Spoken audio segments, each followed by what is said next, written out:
So here now, the article by George Friedman. He posted this on the Stratfor site in April of 2015.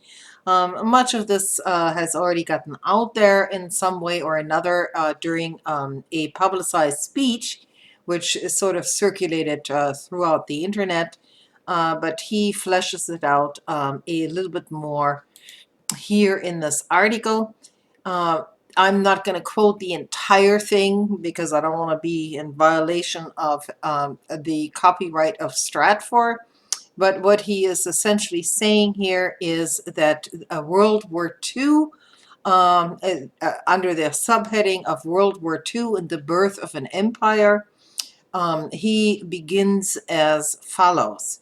The United States became an empire in 1945. It is true that the Spanish-American War, the United States intentionally took control of the Philippines and Cuba. It's also true that it began thinking of itself as an empire, but it was really not.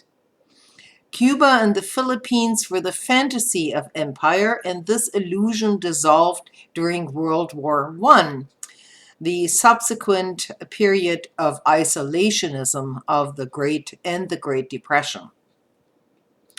He goes on to say, the genuine American empire that emerged thereafter was a byproduct of other events. There was no great conspiracy. In some ways, the circumstance of its creation made it more powerful. In other words, what Friedman is saying, this sort of empire fell into its lap. The dynamic of World War II led to the collapse of the European peninsula and its occupation by the Soviets and the Americans. The same dynamic led to the occupation of Japan and its direct governance by the United States as a de facto colony with General Douglas MacArthur as its viceroy.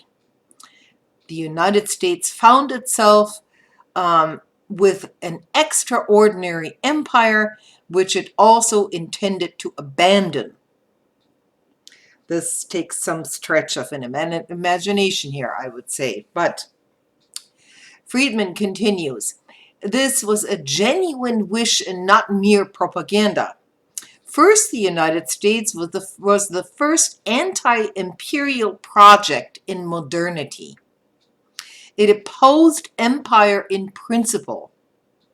I'm not sure how Friedman can back this up, but he says, more important, this empire was a drain on American resources and not a source of wealth. In other words, trade relations, industrial relations with building up Western Europe and its industrial power did not have anything to do with creating wealth in America as well. World War II had shattered both Japan and Western Europe. The United States gained little or no economic advantage in holding on to those two countries. It's like he's saying Europe is one country, for one thing. He's essentially saying Japan and Western Europe are countries. Western Europe, is composed of lots of countries. Finally, the United States, he goes on, ended World War II largely untouched by war, which is true, on its own soil, and as perhaps one of the few countries who profited from it. At least he admits that much. The money was to be made in the United States, not in the empire. In other words, not abroad. The troops and the generals wanted to go home. But unlike World War I, he goes on, the Americans couldn't let go. That earlier war ruined nearly all of the participants. He's talking about World War I here. No one had the energy to attempt hegemony. The United States was content to leave Europe to its own dynamics. World War II ended differently. I might add here, and this is something that Friedman does not mention, that the industrialists in America had very close ties to Western Europe. So it was not a case of not having any benefit from an association with nations in Europe.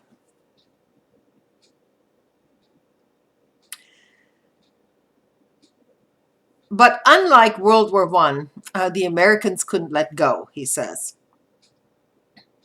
The United States was content to leave Europe to its own dynamics, which is not true. Um, he goes on to say, the United States could not leave. It did not think of itself as overseeing an empire, and it certainly permitted more internal political autonomy than the Soviets did in their region. Now, this is also debatable because while the Soviets may have used more overt oppression of the populations under their governance, the United States essentially used covert means to achieve the same ends.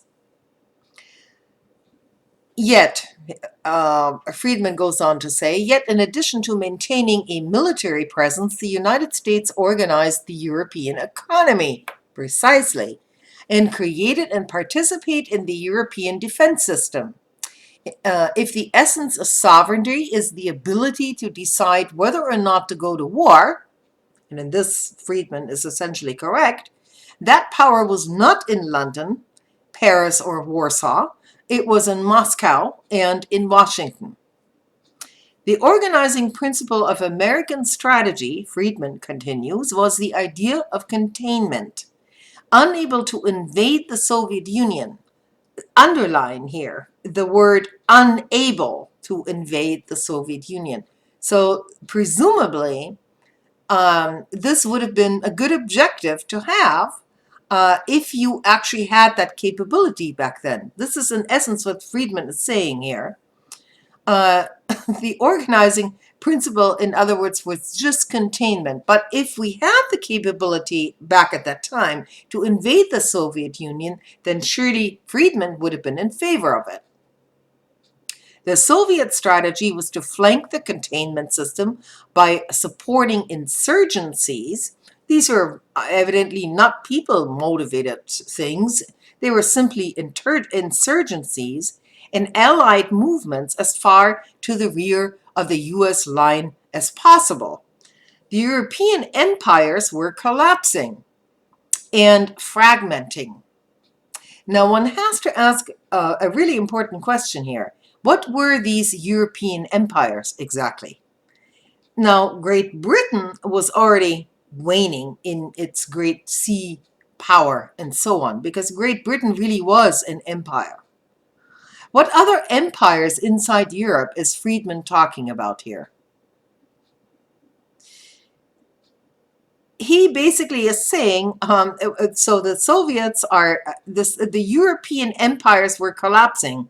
Well, basically only the British Empire was collapsing, and the Soviets sought to create an alliance structure out of the remnants. Well, the Soviets certainly did not try to create a remnant structure out of the British, or the French, for that matter. The Soviet Union did have some alliances with the French, no doubt about it. But this wasn't in the service of creating an empire on the Western European peninsula. So he goes on to say, and I don't want to quote every sentence here, but he says under the headline, the economics of empire. One of the advantages of alliance with the Soviets, particularly for insurgent groups, heaven forbid anyone else, they all had to be insurgents, was a generous supply of weapons. The advantage of alignment with the United States was belonging to a dynamic trade zone and having access to investment capital and technology. Some nations, such as South Korea, benefited extraordinarily from this. Others didn't. He doesn't say which others didn't. Leaders in countries like Nicaragua felt they had more to gain from Soviet political and military support than in trade with the United States. This I will probably have to stop here and go on to the next segment in a different video, but nowhere is there any mention in George Friedman's assessment of American empire that the United States, in a very concerted effort, essentially tried to dominate both economically and through covert military action, basically everything to the south of us, namely the Central and South America in particular. He does go on to say, and I don't want to miss anything that he says here. The United States was by far the greatest economic power with complete control of the sea. In other words, it is also its geographic location, which works in its favor, bases around the world, and a dynamic trade and investment system that benefited countries that were strategically critical to the United States, or at least able to take advantage of it. Now, you may want to interject here. Now, several of the Latin American dictatorships were most certainly benefiting from economic ties in the United States, but their populations, for the most part, did not benefit at all from those ties. It was at this point, he says, early in the Cold War that the United States began behaving as an empire, even if not consciously.